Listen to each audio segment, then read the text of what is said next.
Pernah tak terfikir macam mana orang Melayu yang asalnya memiliki hampir keseluruhan tanah Melayu ini tiba-tiba hari ini telah menjadi golongan yang paling tercicir dari segi ekonomi. Kita dimomokkan dengan Melayu malas, Melayu tak pandai berniaga. Tapi sebenarnya ada satu pencuri rahsia yang telah merompak kekayaan orang Melayu secara senyap sejak tahun 1860-an lagi.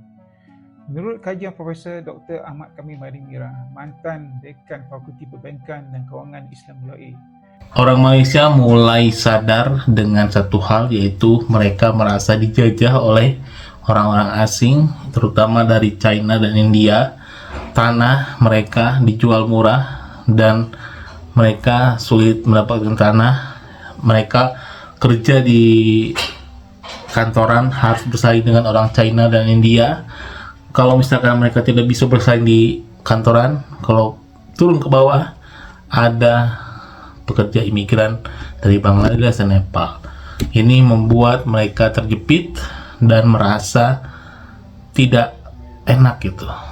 Mereka merasa contohlah Indonesia yang memakmurkan pekerja-pekerja lokalnya. Jadi video ini sangat menarik, tonton sampai full, jangan lupa untuk like, komen, dan subscribe-nya.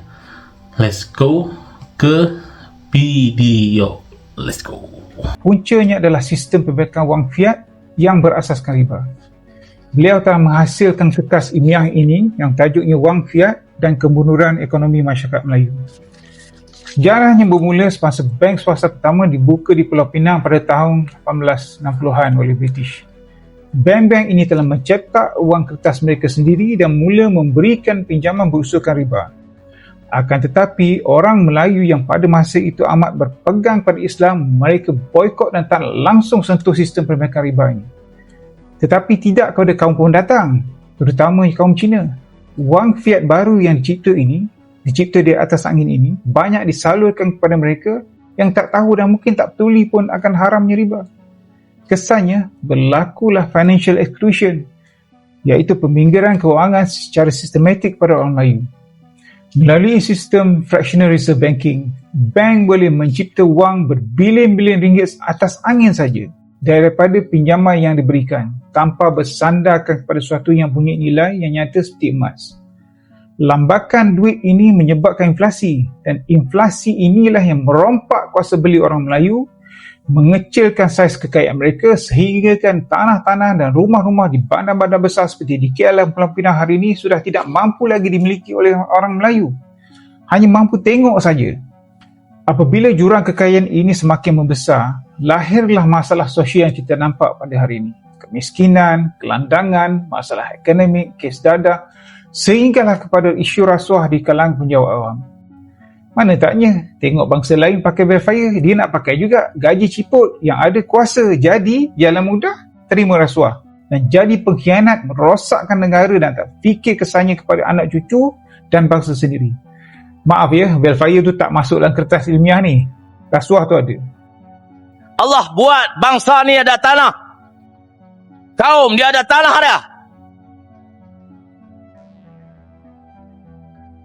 Siam duduk di Thailand, Vietnam duduk di Kemboja, duduk di Vietnam, Kampuchea duduk di Kemboja, China duduk China, India duduk di India.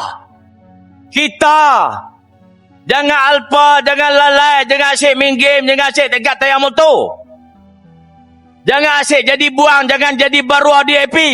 Takut tanah ni satu hari nanti kita tak tahu tanah ni siapa punya. Dulu nama ni tanah Melayu, ditubuhkan Persekutuan Tanah Melayu. Ini cikgu sejarah duk ajar tadi tu. Tahun 48, Persekutuan Tanah Melayu menggantikan Malaya Union tahun 46. Bersetujulah Raja-Raja Melayu kongsi kuasa, tubuh satu kerajaan di peringkat persekutuan untuk menghadapi ancaman komunis dan membina satu jati diri bangsa untuk mengisytiharkan tanah Melayu ni tanah yang merdeka. Sebab tu tubuh Persekutuan Tanah Melayu. Lalu ni orang tak sebut dah tanah ni tanah Melayu. Orang nak sebut bahasa Melayu, orang tak mau. Dia sebut bahasa Malaysia. Betul tak? Bahasa kita ni bahasa Melayu. Tanah ni tanah Melayu. Bangsa kita bangsa Melayu. Yang DAP nak buat Malaysia. Tak ada bangsa, semua bangsa Malaysia. Tu tujuan DAP. Hang kena sedar benda ni. Tak sedar 10 tahun lagi tak tahulah siapa Melayu, siapa bangsa lain. Tak ada lah. Dah orang muda tak peduli dengan politik. Nak masuk parti pun tak mau. Kata ni buang masa, orang politik ni kotor. Semua ni ditanam di kalangan orang muda supaya orang Melayu tak peduli dengan politik. Dan baru ini orang-orang Malaysia mulai mengeluh. Mengeluh kenapa? Mengeluh kalau negara mereka dijajah oleh pendatang asing, yaitu mungkin dari China dan India ya, yang semakin marak datang ke Malaysia. Sedangkan kaum Melayu sendiri malah seperti tidak ada harganya di Malaysia sekarang. Jadi ini kasusnya sama seperti di Indonesia, yaitu pekerja-pekerja kuli bangunan yang ada di Cina datang ke Indonesia, ke Monowari, dan menghentikan pekerja lokal di sini gitu ya. Ini sangat berbahaya karena kita kalau terlalu kerjasama dengan Cina, mereka juga sedang susah ya di negaranya, karena ribuan orang harus bersaing di sana, dan mungkin dengan cara mengekspor kuli-kuli dari Cina, mereka bisa mengurangi pekerja pengangguran di sana gitu ya. Sedangkan di Malaysia sepertinya kerjasama dengan China dan India erat sekali. Jadi banyak sekali orang-orang China yang tidak perlu berbahasa Melayu datang ke Cina dengan bahasa Cina mereka. Jadi intinya kita tahu bahwa Malaysia sekarang sedang digempur oleh orang-orang China dan India, dan terutama pekerja kasar ya di bawah gitu. Jadi ada pekerja tukang sapu, pabrik dan lain-lain, itu sudah dikuasai oleh orang-orang Bangladesh dan Nepal, mungkin Indonesia pun ada gitu ya.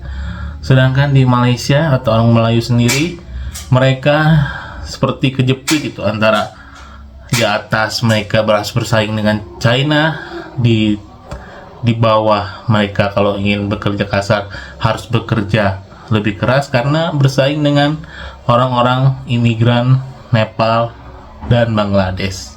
Jadi serba sulit lah. Di sisi lain mereka harus bersaing di setiap sektor gitu ya. Jadi intinya di video kali ini bisa lihat gitu ya, beberapa orang-orang Malaysia yang mengeluh karena bangsanya seperti dijajah oleh bangsa lain tanpa kita sadari. Jadi menurut kalian gimana guys? Tulis di bawah, jangan lupa untuk like, komen, dan subscribe. Kenapa bangsa Malaysia atau bangsa Melayu sekarang seperti dijajah?